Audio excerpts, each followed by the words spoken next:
Prime. From Fanafa Street here in Accra, this is Joy News Prime, your most comprehensive 2 hours of news on television in Ghana. In this edition, another judge implicated in judicial corruption expose goes to court to challenge process used in collecting evidence against him. The minority leader in parliament is meanwhile warning the scandal could erode confidence in the judiciary. Police secure court order restraining pressure groups pushing for the compilation of new voters register from picketing at the Electoral Commission and Parliament. And in business tonight, latest figures from the Finance Ministry indicates the country's public debt has not crossed levels that could be described as alarming. On the contrary, it says the debt to GDP ratio has dropped to about 62% from 71%. That's what I'm saying. We'll be here with the business news in about 30 minutes. Flag bearer of the opposition New Patriotic Party argues there is an even greater need for the party to close ranks as Ghanaians are looking up to them to come rescue the country from the NDC. There's also sports, entertainment, and our interactive segment coming up in the next 2 hours. The bulletin is also available across Europe on ABN television. My name is Israel Lai.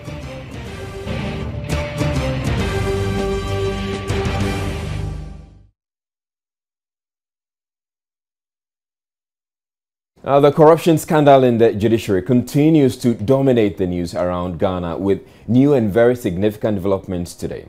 One of the judges implicated in the case, Justice Habib Logo, joined the growing list of his colleagues filing suits against plans for a public screening of damning video evidence.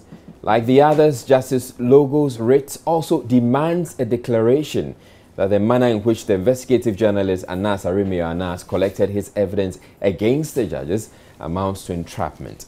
Meanwhile, the committee set up by the Chief Justice to investigate the allegations against the judges adjourned sitting today. For the reasons, we are joined in the studio by Kwachi Afriye Nuyama to tell us a bit more on what has been going on. Good evening to you, Kwachi. Good evening, Israel. Right, so there's been quite a lot of things. There's a lot happening in, at the Supreme Court as far as the judicial corruption expose is concerned. Bring us up to speed. Well, today the expectation was that Anas would meet the committee, the 5-member committee, and these judges, circuit court judges and magistrates who will be implicated in this bribery scandal would cross-examine Anas himself. But this could not come off. The sitting could not come off at all. And the information that we've gleaned from sources within the Judicial Council is that a key member of the committee, Nene Amegachi, GBA president, was absent, and this because he is in the Ashanti region for the bar conference. And so that meeting, we understand, most likely, barring any last-minute changes, will come off this Friday. Then these judges will then have the opportunity to cross-examine investigative journalist Anas Aremeyaw. Well, it must have been quite an anticlimax because there were a lot of you coming out, going there onto the Supreme Court, hoping to get to see. But there were some interesting developments. Apparently, Anas showed up. Yes, he showed up, and this was the time when this was around 2 p.m. when he had arrived. He arrived there around 11:30 this morning, and this was the time he was leaving the premises. Obviously, there heavily. And the heavy security, you can see that police vehicle there just behind the pickup he just sat in, and there are about 5 police officials heavily armed, and the car he's sitting in, that Tundra vehicle as well, with some plainclothes, I understand, national security officials there. So you get a clear idea of the sort of security protection that they are offering to him. And we understand from the Accra region, from the national the public relations officer of the Ghana Police Service, that this is something, a special arrangement that they've put in place to ensure that no harm comes to him, looking at the sensitive nature of the investigation that he's carrying out. Curiously, I saw a Caucasian guy come out of that vehicle. Well, that gentleman, when I spoke to him this afternoon, told me that he works with Al Jazeera. Anas also does some work with Al Jazeera, some of his investigations there as well. But pretty interesting, even though I did not cite any of the magistrates or circuit court judges who've been implicated in this scandal. I saw some of the high court judges, you know, whose issues have also come up. I saw, for example, S.L. Mensah. He's who is at the Human Rights Court.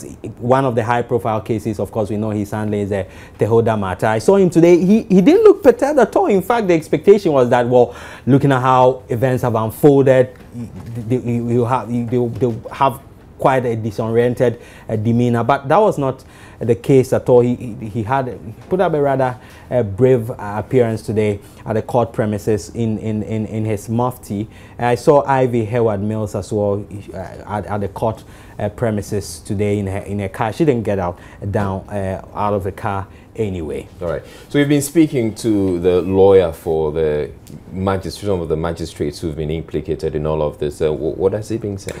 Well, Charles Bentum talks about, among other things, the fact that this entire incident is taking a toll on his clients. He mentions how it's affecting their families, their friends, and how society on the whole is looking at them. And he's vowed that they do all they can to ensure that their clients, you know, are able to redeem their reputation. Can listen to Charles Bentum. Our expectation was that the committee was going to halt further proceedings in the inquiry by reason of the injunction application that was filed yesterday and served on them yesterday. Indeed, today the inquiry was rescheduled, as they told us, because one panel member was absent. Nevertheless, I informed the committee that we have filed an injunction and we don't expect them to proceed. But the committee informed us that in spite of the filing of that application, they were going to go ahead with further proceedings. And so Friday, they are determined to go ahead. But, you know, if they do that, that will be an act of contempt. And what steps will you take? Indeed, when we get there, we'll cross the bridge. Would you consider filing contempt, you know, application against them? We'll take further instructions from our client when we get there. And I understand that the committee has also said that even if you, the lawyers, legal representatives for these 14 circuit court judges and magistrates, fail to appear before them, they'll go ahead with proceedings. Well, as far as we are concerned, there is an application restraining them at all material time that we are talking. There's an application restraining them from further hearing of their inquiry. And until that application is disposed of one way or the other, our expectation is that they will not do any inquiry. And I've said that if they do that, that will be an act of contempt. And so let's wait for Friday. When we come, we will appear here. If they still are determined to go ahead, we'll take instructions from our client accordingly. Well, some have said that if you believe really your clients are innocent, that sort of thing, why simply not allow the process to go on? Indeed, we've made the point time and time again that you cannot put something on nothing and let it stand. The committee has no jurisdiction to hear this inquiry. And we are talking about law. The law regulating the employment of these magistrates and judges makes it clear that in such an event, it is a single high court judge or a judicial officer appointed by the Chief Justice, for that matter, that must do the inquiry. So if they constitute a panel, which is an illegal panel, certainly we don't expect us to take part in that proceedings. And so let the public know that the district courts magistrates and the circuit court judges are not running away from scrutiny, are not running away from justice, are not running away from any inquiry. They are prepared to submit themselves as long as the right things are done, the rule of law is followed, due process is followed. And this whole, how events have unfolded over the past few days, must certainly be taking a toll on them. Yes, they are in very bad shape. They are in very bad shape because the court of public opinion has prejudged the matter. They are being called thieves. They are being called criminals. They are being called all kinds of names. In the social media, people are calling for them to be jailed, and so on and so forth. So they are in a terribly bad shape. Their wives, their husbands, their children, their friends, their neighbors, everybody is looking at them with one eye or the other, and they're in terrible bad shape, very, very bad shape. There have been reports that some of these judges even, you know, are on suicide watch and all that. Any of your clients part of this? No, I don't know if any client of mine who has contemplated any such act of suicide, or I can't. It is not true. If you heard anything like that. But should this case be over, and finally from me, should all this matter come to an end, do you think that they can redeem their reputation? Oh yes. If this matter should end, the fact of the exoneration itself would be a very great relief, and it would be very much exonerating for the public to know that when they crucify them, it has turned out that they were innocent. It will be such a happy time, and I'll be so glad. So they will fight to redeem their reputation? Of course. That is why they've engaged lawyers to fight for them in court and everywhere that they have to, redeem themselves. So Charles Bentum is lawyer for 14 of the 22 judges, magistrates and technical judges who have been implicated in the judicial corruption expose. The other bit of information I'd like to add is that the High Court will be hearing or determining the interlocutory injunction placed on, brought by some of the High Court judges on September 22. That's just about the day when Anas intends to publicly screen the documentary that he has gathered. Now, you will recall that the High Court Judge Justice Peter Derry filed a suit against the investigative journalist Anas, the Chief Justice, and the Attorney General, seeking an injunction against the public screening of the video footage purportedly showing judges and judicial staff taking bribes. Today, the journalist published his dossier on how Justice Derry allegedly took a 6,000 cedi bribe to set a narcotics expert free. Stephen Anti has been reading through the brief and joins me now in the studio. Good evening to you, Stephen. Good evening. So which of the pieces of evidence that have been put in there strikes you the most? Well, I mean, there are lots of striking things there. For me, I mean, the introduction, more like the introduction to the whole facts that he put out and the poetic way he went about describing the judge is funny. I'll read some of it. It says, deemed divine, devout, decent, down to earth, decisive, and deeply delved in law, he is dreaded even from a distance by deviants who dabble in deals, detestable by dons like him.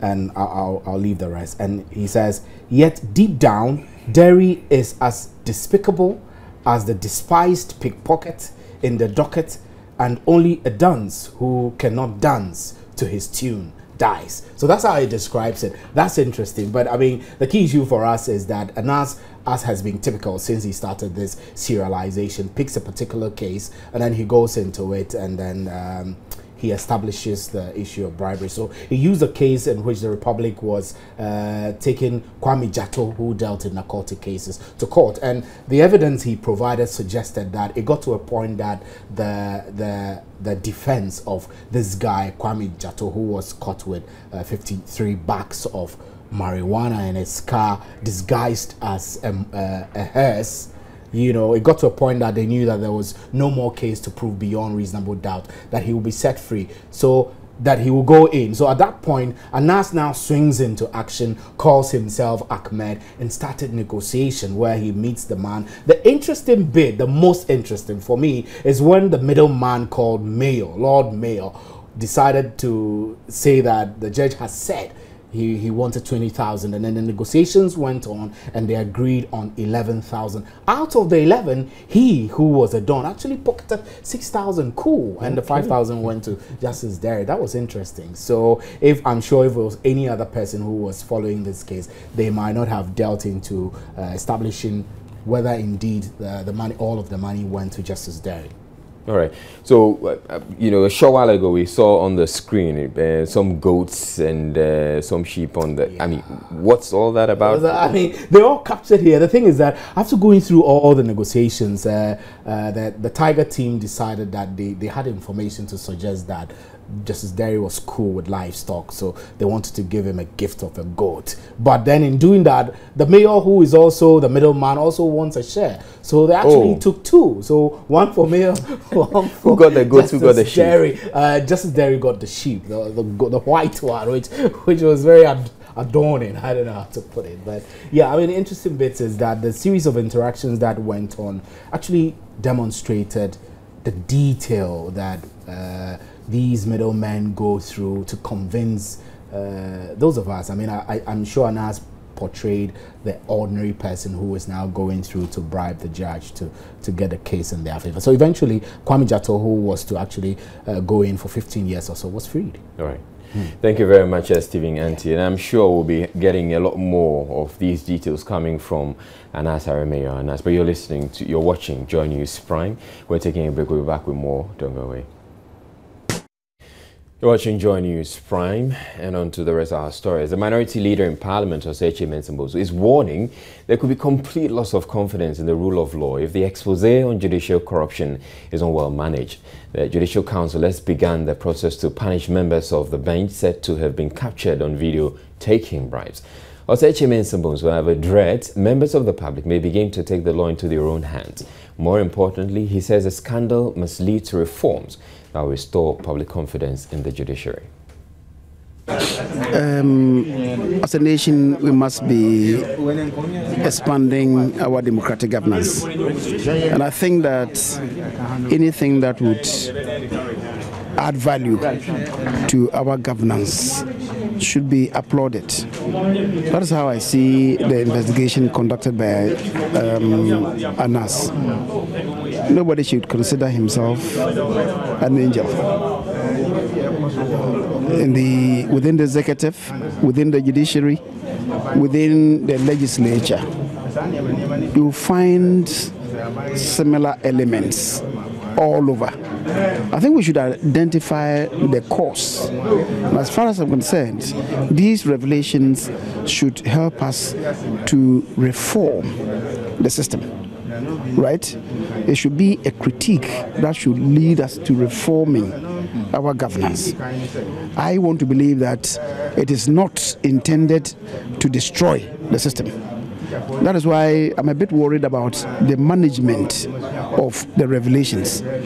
I think that we should all come together as a nation to see how we are going to use what has come out to reform the system.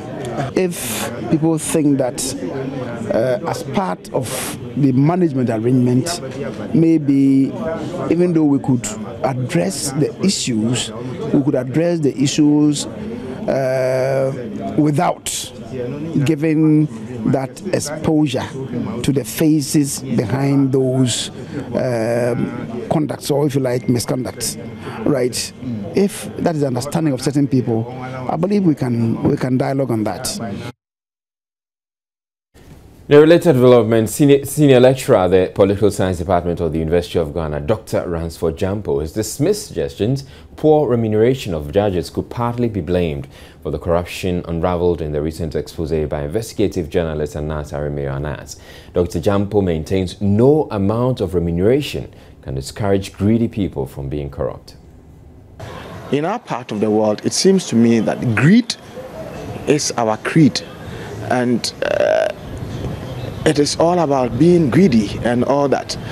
So I don't think if you pay people all the sums of money and you give them all the juicy conditions of service, and they still are greedy, I mean, we will still have records and reports of some of these things. And I believe that as a nation, we should all come together to support the efforts and the initiatives, some of these initiatives, that have been undertaken by Anas. Evidence abounds to show that there are people who take low salaries and yet they are not corrupt. Indeed, in the Anas's expose, we are told that there were judges who threatened that, look, we can take bribe, and they threatened to sue and to sort of jail him. And so it's not all about remuneration. Indeed, I'm a teacher, I'm a lecturer, and my salary compared to my other colleagues within the other sectors, I can describe it as being nothing to write home about. But I don't sell my grades to students. And so it is important that we take a look at some of these explanatory variables and factors. The police have secured a court order restraining some 3 pressure groups from picketing at Parliament and the Electoral Commission. The groups, Let My Vote Count Alliance, Alliance for Accountable Governance and Movement for Change, are pushing for a replacement of the country's electoral roll. One approach they sought to use in getting the EC heed their call was to picket at the Commission's premises as well as Parliament. The 3 groups had threatened to embark on the action despite concerns raised by the police. A statement from the police on Tuesday, however, says the groups will have to follow an agreed route, which does not include the EC's offices or Parliament. Joining me now on the telephone is David Asante, convener for the Let My Vote Count Alliance, one of the groups which wants to take to the streets to demand a new voters register. Good evening to you, Mr. Asante. Right, so what does this mean for your intended exercise? Are you calling it off?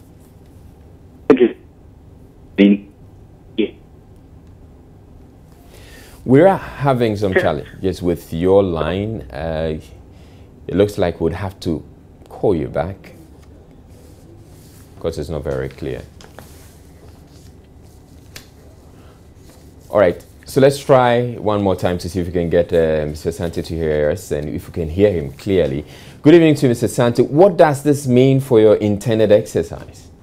Yeah, like I was saying, it really isn't anything new. The position advanced by the Ghana police is what they have sought legal backing to endorse.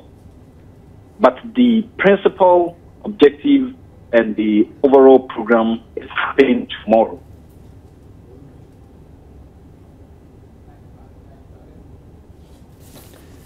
All right, so one of the things I'd like to find out is, are you calling it off? Or are you going ahead? Are you going according to the agreed route with the police? The court order has only restrained us from picketing the premises of the Electoral Commission. So you're not going to do that tomorrow? The overall activity is happening. So you're not going to... We would rather select leadership from the movement to submit a petition to the Electoral Commission. But we won't enter the premises of the Electoral Commission as the law court has ordered us not to. Neither will you go to Parliament as well? Neither we will not go to Parliament too. All right. Thank you very much, David Asante. You heard David Asante. He's with one of 3 groups pressuring government, or the Electoral Commission rather, to get to compile a new voters register. Meanwhile, flag bearer of the opposition New Patriotic Party, Nana Akufo-Addo, says cohesion in the party has become even more crucial now because of the high expectations Ghanaians have of the NPP going into the 2016 election. According to him, the NPP's policies and plans for the country will not mean much if it is unable to capture power. Nana Akufo-Addo was speaking in WA on the latest leg of his Rise and Build tour. Rafiq Salam reports from WA. The 2016 flag bearer of the New Patriotic Party, Nana Akufo-Addo, told party supporters, including those who contested the last parliamentary primary, the party must necessarily win the 2016 general election so that they could save Ghanaians from the poverty that has engulfed the nation. To this end, Nana Akufo-Addo identified 4 regions, namely Volta, Northern, Upper West, and Upper East. He says he intends to pay special attention to. Special care, because next year we have to win. We cannot lose this election that is coming in 2016. If we are going to win the election, we need to improve our performance. In the Volta region, we need to improve our performance in the Upper West, the Upper East, and the Northern region. That's why I've come here on the 3rd leg of my tour. Without victory, we'll be able to bring our people out of poverty. We'll be able to bring our youth out of unemployment. We'll be able to bring our farmers out of a situation where they don't get fertilizers for their farms anymore, and build that prosperous Ghana that we are capable of building.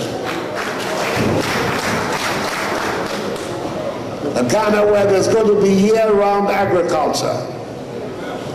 If Burkina Faso can have year-round agriculture, so can Ghana and the Upper West region of Ghana have year-round agriculture.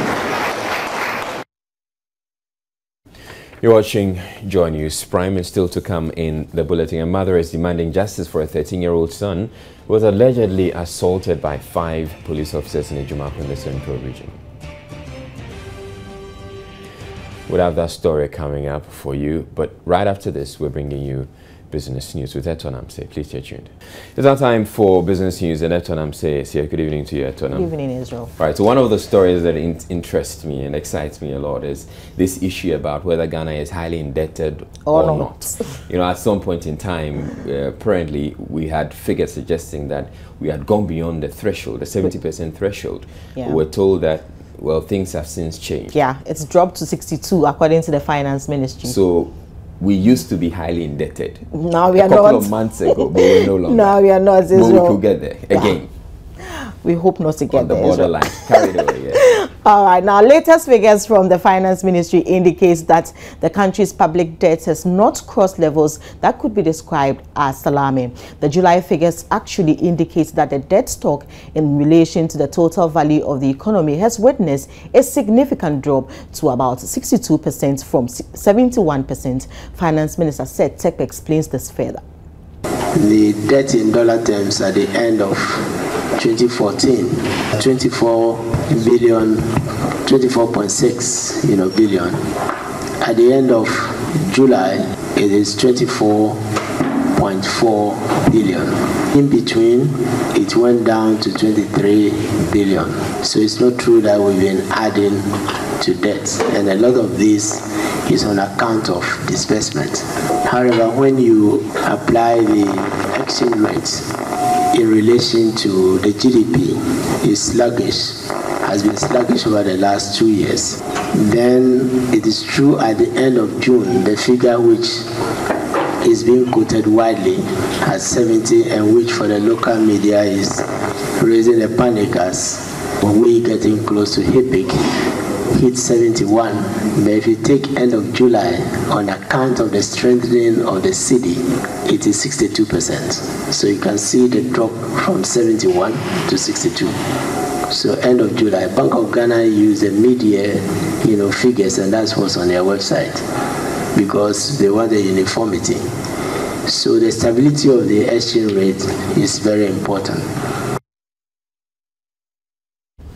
All right, so what I understand from what the finance minister is saying is that our debt sustainability ratio essentially hangs on the value of the cedi. Yes. So if the value of the cedi depreciates, we're getting closer to highly indebted. But if it moves away, then it appreciates, then we're okay. But does it look like the cedi will stabilize any moment? Well, it will stabilize for a while. We can expect it to, lose some value. It can't remain strong, looking at the current fundamentals of the economy. Anyways, the Bank of Ghana is insisting that it did release enough dollars onto the market to help stabilize the Ghana cedis. Over the past months, the Bank of Ghana's claim of releasing some $20 million every day to stabilize the cedi is being questioned by some economists. This was after latest figures from the central bank indicated that its reserves have gone down by just $200 million to $4.3 billion from May to June. But Governor of the Bank of Ghana, Dr. Kofi Wampa, explains why its reserves position is so good despite selling more dollars to commercial banks. We sell. We actually sell. And as I said, we don't sell the same amounts every day or every month. We sell specific amounts. For example, the whole of last year, we sold over $2 billion to the market. And we sold over $2 billion to the market. This year, we would also sell more than that. And it's because of what the phenomena have said that we take a lot of the flows, so we sell to the market. The recent recovery is not due just to sales we make. That we also, some of the policies that we put in place are also working. And the speculation has come down as well. One of the biggest lumps that we see is in the fourth quarter when the cocoa loan comes in. That loan alone this year is projected to be or I think they've signed the agreement already, it's about $1.8 billion. Can you imagine if $1.8 billion is just sold to the market? The city will appreciate significantly, and then that volatility will be there. So when we buy it, we sell it to the market at specific dates. So what you see, and taking George's point, now expect the cost of borrowing to increase in coming months. This will be influenced by some aggressive measures by the Bank of Ghana to mop up what is called excess Ghana cedis in circulation to check inflation. The developments could affect the amount of funds available for the bank to lend to customers. George Yafe has more. The development will not only increase the interest that businesses will pay on their loans, but also have some serious challenges in securing a loan from a financial institution. Some commercial banks like Standard Chartered Bank have told Joy Business that because of these delays by some businesses to pay back their loan on time and the current challenge in the economic environment, it might look at cutting down credit extended to businesses. According to the latest Bank of Ghana report on monetary activities in the country, growth on money supply has gone down by almost 40% to about 14%, whilst deposits held in commercial banks have also seen a substantial drop. Governor of the Bank of Ghana, Dr. Kofi Wampa, yesterday confirmed to Joy Business that the credit squeeze being witnessed is mainly due to some monetary measures being implemented to check inflation rate and help stabilize the Ghana cedi. All these developments might compound the situation and make it difficult for credit to be extended to industries and firms. The current happenings might also increase the cost of operations for businesses, which might result in them passing on this cost to you, the consumer. And the Customs Division of the Ghana Revenue Authority has expressed satisfaction with the progress of work in the implementation of the single window scheme at the ports. It's exactly 2 weeks today since Customs took over the import classification and valuation role with the support of IT firm Westblue. 1,000 of the reports used by clearing agents have so far been issued. This is below the close to 10,000 which used to be issued by the Destination Inspection Companies DICs within the same period. But the Deputy Manager of the Technical Services Bureau, Seidu Yakubu, explains to Joy Business it may be inaccurate for now to compare. We are just using first 2 weeks, and don't forget that the DICs had the backlog to clear. Ours is pre-arrival. So an assessment of 2 weeks of our operations as compared to them might not be a good assessment.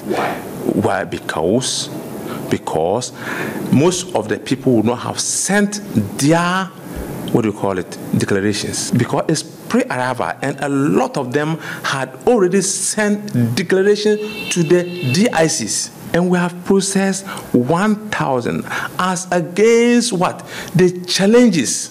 According to him, a number of measures have however been instituted to address the declarant-related challenges to complement the resolved initial technical challenges. We're having a meeting of the declarants, the clearing agents, give Quebec and the rest. We're having a meeting with them to tell us what are the challenges. And as I also said some time ago, still today, we have a team of officers training which are standing by at the gift office in Tiama, guiding them. Government says it is confident of a revival of the local industry, which has for some time now been on a decline in respect of its contribution to the country's GDP. This, according to the Minister for Petroleum, Emmanuel Amakufiboa, is because government is on the verge of nipping the country's energy challenge in the bud. Speaking with Joy Business at a gas forum, the minister indicated that government has initiated a range of projects which would by the end of the year add over 300 to 400 million cubic feet of gas to the national stream. This, he says, should propel growth in the country's industrial sector. We believe that the quantum leap in industrialization that has eluded this country for so long is definitely going to come back if you look at the lineup of projects that are going to bring gas. We talked about the Jubilee gas that is now currently producing 100 million or more from Atuabo to the Aboise Enclave. I said that by the end of this month we are going to christen the FPSO mills that will sail to Ghana by December. That project is not only going to produce some oil, but it's going to also bring at least about 60 million cubic feet of gas. We are going to continue that with additional gas that is coming obviously from the Sankofa gas, the ENR project. That is the largest project obviously in the sub-region. That should promise to give us at least at a maximum about 180 million cubic feet of gas. And that's how we wrap up with business. I am Eton Amse. Thanks for staying with me. Get interactive with us on Facebook, facebook.com/joybusiness, on our Twitter handle @joybiztoday, and also on myjoyonline.com/business. There's more news. Please stay.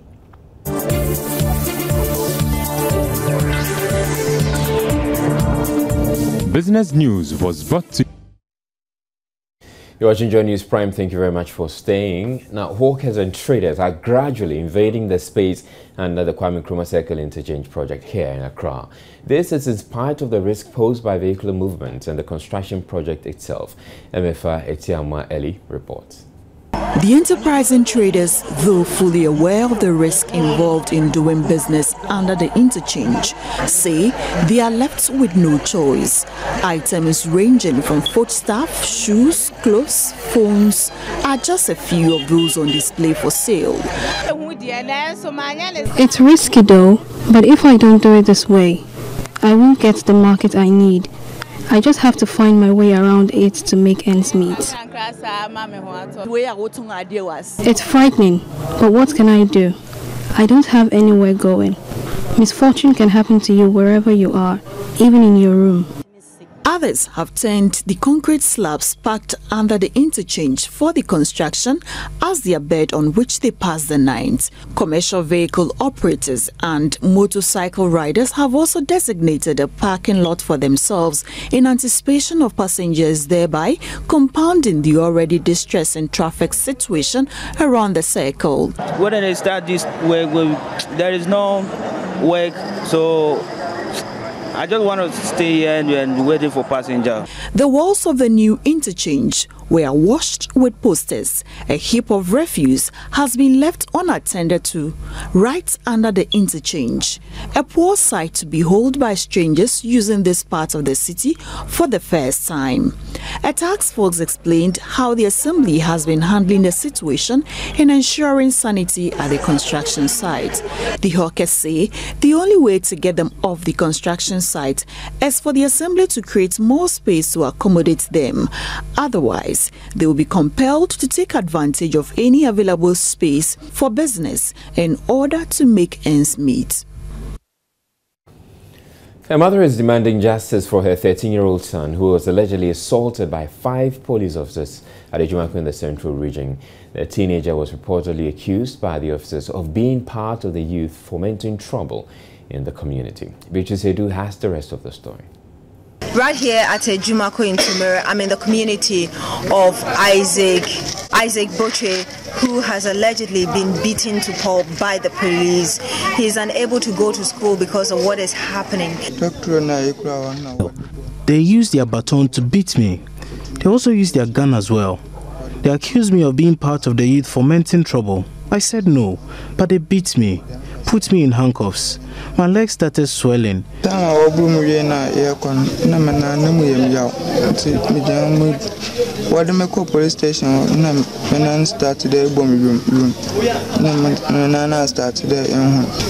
master told them to send me home, but they left me on the streets. A woman brought me home.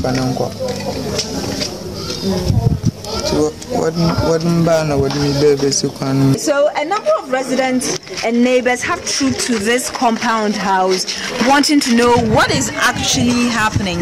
I have one of the residents here. Let's try to get more on what he knows about this situation. Hello, sir. That could be a court trotting. We went jogging. The police met us and told us to stop if we were going because of the festival. The boys resisted. But this boy was just standing by. They arrested him and started beating him mercilessly. They booted him and he fell. They used their baton to beat him. I pleaded for them to leave him, but they ignored me.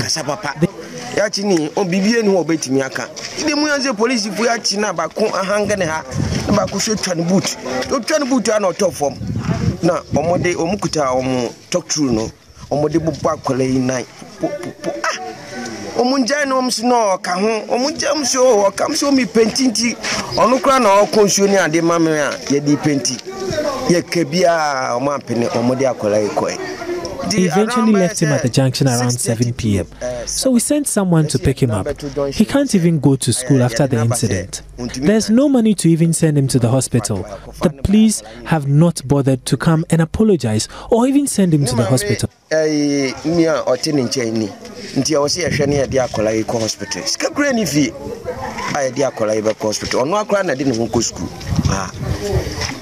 You see, they be oppressor. You be school, so oppressor be school because of the 90 ultimate school. If you are thinking, say, be a police phone for the basso, be a dear and a mistake in tear, they are called school, Yadinba hospital, Obia in Sia to now. Obano, assemble number pay or then number see a bear fast as 7 minutes. I was for now what on, Malade me Yawan come papa. Me who wants him last one day, and let one pass the officers. They must be sacked. When you ready, the man police when you need. Elsewhere, a 17-year-old boy has been hospitalized after being beaten by a pastor for allegedly stealing 500 Ghana cedis from a church. The boy, a member of the Believers Action Sanctuary International Church, was allegedly tied up and beaten severely with belts. In his bid to escape, he ran into a glass window and hurt himself. Correspondent Anas Sabit from Gaski FM joins me now over the telephone with details of the story. Good evening to you, Anas. Good evening to you, Anas. Yeah, good evening. Right, what more can you tell us about the story and the condition of the boy? Please come again. What more can you tell us about the story and the condition of the 17-year-old boy who has been hospitalized? He's in a critical condition. The last time I visited him, and then speaking with the boy, he narrated to me how the whole incident happened. It's quite a sad story to hear. The boy was accused of stealing about 500 Ghana cedis by one pastor over there here in Tichiman, and then all they could do is to beat the boy mercilessly. Two of them, one called Blackie, and the case was reported to the police. The police picked up the pastor. As we speak now, the pastor has been granted a bail. When I spoke with the DSP, the district commander here in Tichiman, he did confirm to me that they granted the pastor the bail, and his reason being that the pastor, according to the Constitution, deserves to be given a bail since it's not a murder case. So the boy is still at the hospital receiving treatment. I pushed the commander to tell me how about the bills of the boy who is still, in critical condition. He told me the mother has to take care of the cost, and later on they will be taking the case to the court. And if the man is is proven guilty, I mean the pastor, then he will be compensating the boy and then his family. All right, I'm just interested. The boy, have you spoken to the boy about whether he actually took the money? Come again, Israel. Do you know if the boy took the money actually? Has he told you that? Yeah, the boy told me he has never even stepped a foot in the church. The pastor said they saw him passing by and they mistaken him for someone who has earlier picked up 500 Ghana cedis. They called him into the church, and the doors of the church. That's when they started beating him, tying him with ropes, and then beating him with belts, and then a wire over there. So you could see scars all over his body, and the doctors had to work on him. He was rushed to the hospital in a pool of blood. So I spoke with one of the doctors, and he narrated to me how serious the condition of the boy was when he was brought to the hospital. So the boy did tell me he never stepped foot in that particular church. He has no idea where or when the money was taken. But this is what happened. The pastor and another church member beating one boy mercilessly here.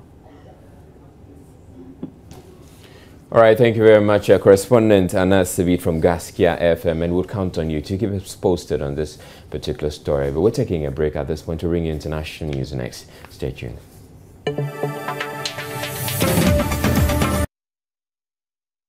You're also watching Joy News Prime. Good evening to you. Good evening, Israel. How are you doing? I'm fine. How about you? I'm great. Let me tell you what will be coming up within the hour. Remember when this happened at a meeting of AU heads in the country? Of particular significance will be the enhanced powers of the court. I'm missing some pages here.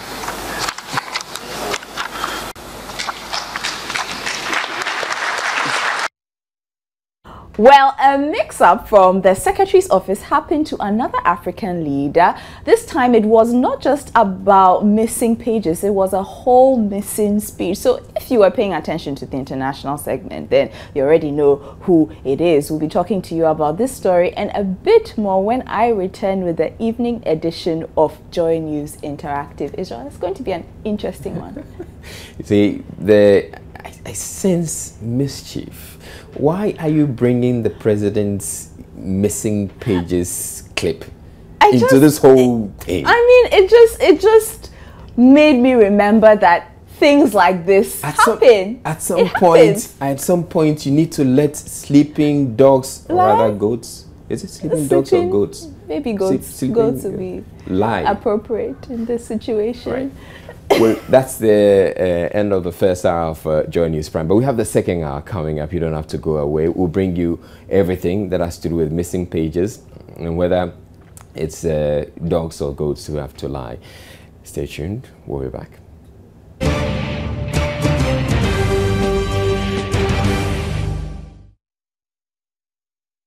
You're welcome to the second hour of Joy News Prime, and we're starting with a recap of the top stories we have been looking at in the first hour. The corruption scandal in the judiciary continues to dominate the news around Ghana, with new and very significant developments today. One of the judges implicated in the case, Justice Habib Logo, joined the growing list of colleagues filing suits against plans for a public screening of the damning video evidence. Like the others, Justice Logo's writ also demands a declaration that the manner in which the investigative journalist Anas Aremia Anas collected his evidence against the judges amounts to entrapment. Meanwhile, the committee set up by the Chief Justice to investigate the allegations against the judges adjourned sitting today. Charles Bentum is lawyer for some of the judges. Indeed, we've made the point time and time again that you cannot put something on nothing and let it stand. The committee has no jurisdiction to hear this inquiry. And we are talking about law. The law regulating the employment of these magistrates and judges makes it clear that in such an event, it is a single High Court judge or a judicial officer appointed by the Chief Justice, for that matter, that must do the inquiry. So if they constitute a panel, which is an illegal panel, certainly we don't expect us to take part in that proceedings. And so let the public know that the district courts magistrates and the circuit court judges are not running away from scrutiny, are not running away from justice, are not running away from any inquiry.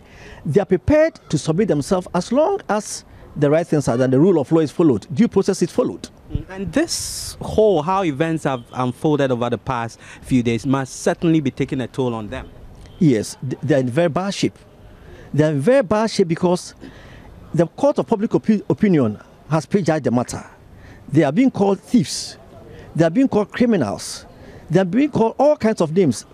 In the social media, people are calling for them to be jailed and so on and so forth. So they are in a terribly bad shape. Their wives, their husbands, their children, their friends, their neighbors, everybody is looking at them with one eye or the other, and they're in terribly bad shape, very, very bad shape. There have been reports that some of these judges even, are on suicide watch and all that. Any of your clients part of this? No, I don't know if any client of mine who has contemplated any such act of suicide or I can't. It is not true. If you heard anything like that. But should this case be over, and finally from me, should all this matter come to an end, do you think that they can redeem their reputation? Oh yes. If this matter should end, the fact of the exoneration itself would be a very great relief, and it would be very much exonerating. Meanwhile, the minority leader in Parliament, Osei Asare, is warning there could be complete loss of confidence in the rule of law if the expose on judicial corruption is not managed well. The Judicial Council has begun the process to punish members of the bench said to have been captured on video taking bribes. Osei Asare, however, dreads members of the public may begin to take the law into their own hands. More importantly, he says the scandal must lead to reforms that will restore public confidence in the judiciary. As a nation, we must be expanding our democratic governance. And I think that anything that would add value to our governance should be applauded. That is how I see the investigation conducted by Anas. Nobody should consider himself an angel. Within the executive, within the judiciary, within the legislature, you find similar elements all over. I think we should identify the cause. And as far as I'm concerned, these revelations should help us to reform the system. Right? It should be a critique that should lead us to reforming our governance. I want to believe that it is not intended to destroy the system. That is why I'm a bit worried about the management of the revelations. I think that we should all come together as a nation to see how we are going to use what has come out to reform the system. If people think that as part of the Flag bearer of the opposition New Patriotic Party, Nana Akufo-Addo, says cohesion in the party has become even more crucial because of the high expectations Ghanaians have of the NPP going into the 2016 election. According to him, the NPP's policies and plans for the country will not mean much if it is unable to capture power. Nana Akufo-Addo was speaking in Wa on the latest leg of his Rise and Build tour. Rafik Salam has more. The 2016 flag bearer of the New Patriotic Party, Nana Akufo-Addo, told party supporters, including those who contested the last parliamentary primary, the party must necessarily win the 2016 general election so that they could save Ghanaians from the poverty that has engulfed the nation. To this end, Nana Akufo-Addo identified 4 regions, namely Volta, Northern, Upper West, and Upper East. He says he intends to pay special attention to. In other news, Zenato Rawlings, one of the candidates vying for the NDC primaries in the Korle constituency, says she will lend her support to whoever emerges the winner if she fails to win the primary.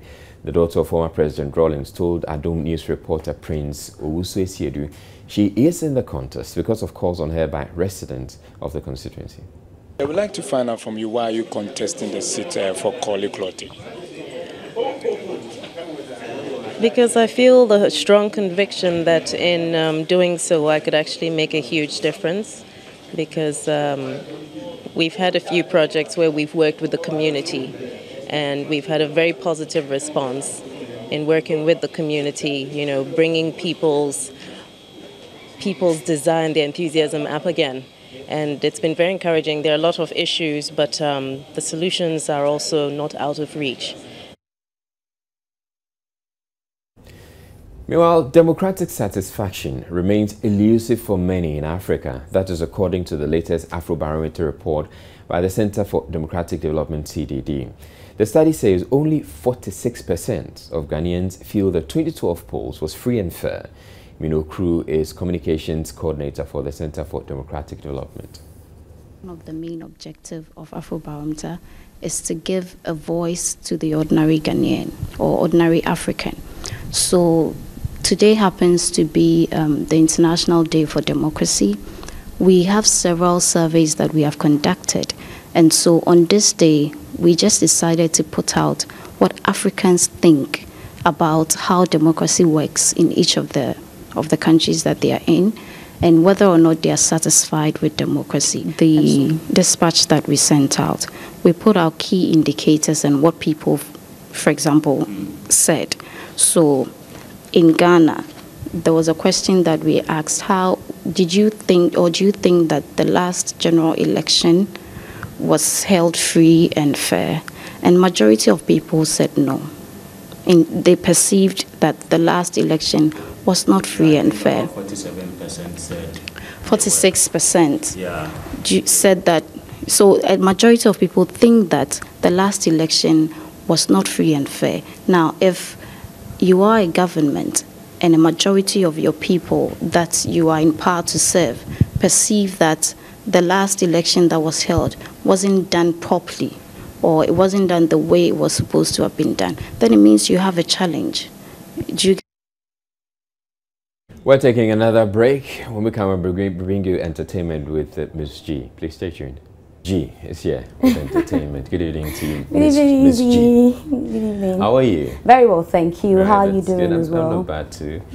Yeah. Everything okay? Everything good, everything good. And I can tell with your purple tie. Is it purple or it's fuchsia pink? Which is it? I'm not going to try that. You're tricking me. You want me to say something so you take me on? Because I know, because they say guys don't know colors. Oh, is that true? Yeah. Well, that's what they say. But you know, I've got a lot for you today. And you know, Abraham Atas finally has spoken as to how he's spoken, and then Carrie has been speaking as well. Yes, but let me tell you about Nero X. Nero X, you know, is a high life performer. Many people have said that he is a gospel artist and all that. And he says that, look, I don't do gospel music. I do inspirational song. But how different is gospel from inspirational song? Well, he says he set the pace actually for a lot of the high life musicians to now start singing motivational songs instead of the normal bish and then lyrics that you can actually want to sing. So he's suggesting that what he's some change leader or something revolutionary in the music industry, really. What are some of his songs? Oh, you don't know Nyamidadao, you don't know Osei. Okay, I'm not sure. Probably, you're not sure? Probably if you sang it. I'll sing it after he's done. Dance for me, girl. Dance for me, girl. No, I'm blessed. I did say, and it's like a pace setter, right? I set the pace for some people, and I'm very much. I'm grateful. You set the pace for which people? Child people. Tell us. We don't know, so tell us. Now, you can see the hip life guys doing the style that I brought up. You understand? The gospel thing. And you know, when they do somebody like this, somebody is referring to me, right? Because I did the first. It's like I set the pace, and then people are following, and I thank God. You haven't mentioned any names. I don't know which people are following your pace. You just said something that, you said the pace, but I don't know who is following the pace. No, listen. I said the pace. I brought something up that is unique, and now people are kind of held on to it. You understand? So a lot of guys. I don't want to mention names. I say that's Nero X. But what I like about it is the fact that you're increasingly bringing all these artists and celebrities onto your show on radio, which is good. I mean, who knows? You're going to become the Rand Seekers of very soon. I'm going to bring you on my show. Maybe you come do your show that you couldn't do yesterday. But after Barima Osei Asare made Ghana proud at the 2015 Venice Film Festival, where he picked the Marcello Mastroianni Best Young Actor Award for the movie Beast of No Nations, many have wondered how the young chap earned the enviable role. Well, in the press conference days after the award, Abraham, together with director of the movie, Carrie Fukunanga, addressed the nagging issues. All right, so that's Abraham Atta finally speaking about... There was one part of the interview where Abraham, the writer asked him, you know, he said he was scared of Idris Elba. Okay, yes, because Idris' palms were... huge palms. How huge his palms, and he raised two of my hands. Yes, that's true. That's true. But composers are in town. They got the opportunity to hang out with Gladys. Let's see composers. African tour. Talking about their style of music, which doesn't seem to be popular, the group reveals how advantageous it has placed them in the music industry. 2 years ago, the band went under some, new changes. So then our manager stuff with this idea, being like a live band DJ. How we can be a DJ but with a live band, because in the UK that was something that, it wasn't really, it was more or less unheard of. Alright, so that'll be it for entertainment. But before I go, Jasmine Barodi just got engaged last night. It was her birthday and her boyfriend finally proposed. And then there's something about Arnold Schwarzenegger taking over from Donald Trump on The Apprentice. Is that really true? Yes, that's true. I just hope that he doesn't say you're terminated like his Terminator movie, But that's it for entertainment, Easy. Alright, thank you very much, Miss G. Thank you, Easy, for always a having delight me. to have you on the show. And that's it for entertainment. When we come up, we'll be bringing you sports news with Kwame Jumo. Please stay tuned.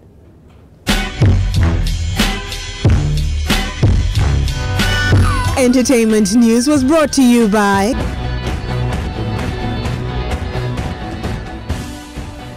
Kwame Jumo is here with sports. Good evening to you, Kwame. Good evening, Easy. Apparently, there's so much happening in Champions League action and all that. And setting Manchester United are losing it's facing, at this point. No, we're not getting to that. Not yet. A certain Manchester United is facing a certain PSV Eindhoven, which is not like a Club Brugge, the team they played the last time. A lot stronger. A lot stronger. Okay, the competition is becoming tough. You're right. The competition getting tough indeed. I'll be keeping you up to speed with a lot of action from various centers in Europe concerning the UEFA Champions League. But let's start with the Black Queens of Ghana. They are true to the final of the All-African Games ladies competition. They beat the Ivorians by a lone goal earlier this afternoon. We spoke to Yusuf Basigi after the game. The game was a very tough game, but with the technical discipline on the part of my players, we were able to contain the Ivorians and this game has become ours. Great spirit. What needs to be pushing your side? Yeah, because the last edition in Maputo, we got to finals. So definitely we're determined to get to finals again. Yusuf Basigi is the head coach of the Black Queens, and we do some Division 1 football now. Techiman City are planning to appeal that decision that is banning them to the lower tier of Ghana football. We spoke to the chairman of the Division 1 League Board, Wahine Champong, on the latest concerning this ban. Not to my knowledge, but I understood they are preparing to make an appeal. Well, if they happen to win on appeal and the judicial body states that we restore them, then we restore them. For now, as the record indicates, they have been demoted to the lower division. What about the results of games that have been played involving these two teams? Do the other teams benefit? No, we'll have to expunge all the points and the goals built up in the matches they played with their opponents. Well, we have a confirmation now. The senior national team, the Black Stars, are going to be in action against Canada in Washington on October the 13th. Stars will play Canada in an international friendly in Washington on the 13th of October. It's part of the plans to prepare the Black Stars for the qualifiers for the 2018 World Cup that will play in November. So we are taking full advantage of it to go to America and also to send the team to Ghanaians in America. They've been yearning to see the team, and it's a good opportunity for them to see the team. And ahead of the game, Fatal Dada, who had a sterling performance with Ashgood in helping them win the first Capital Plus Premier League, is looking at regaining his #1 goalkeeping spot. For the national team, when you are doing well in your club, that's what will give you call up in the national team. So whatever happened there is positive. I'm always ready. Whenever they give me a chance, I play. Whenever I don't play, I know it's a teamwork. I just have to work and then wait for opportunity. Football is about opportunity. Yeah, so if you are not playing, it doesn't mean you are not good. It's about selection too. Definitely, some people will be selected to play. It doesn't mean you are not good. If that happens, you need to focus and get ready. Players from bench always come and change game and win game for a team. So if you are not playing, it doesn't mean you are not good. It's about teamwork. We do some news from the English Premier League now. It's been a very tough start to the season for Chelsea, having won 1, drawn 1 and lost 3 of these games. Jose Mourinho says his club are adapting to this very poor. Okay, so we pick up the results with just about a minute or two to the end of most of the games there. Paris Saint-Germain have scored a second goal. Real Madrid are now leading by 4 goals to 0. Still 2-1 in the game involving PSV and Man United. Wolfsburg also leading. Benfica leading Astana. Galatasaray also losing at home. Man City losing. They are so poor in Europe, losing 1-2 to Juventus, and Sevilla also winning by 3 goals to 0 against Borussia Mönchengladbach. That's it for sports. The news continues.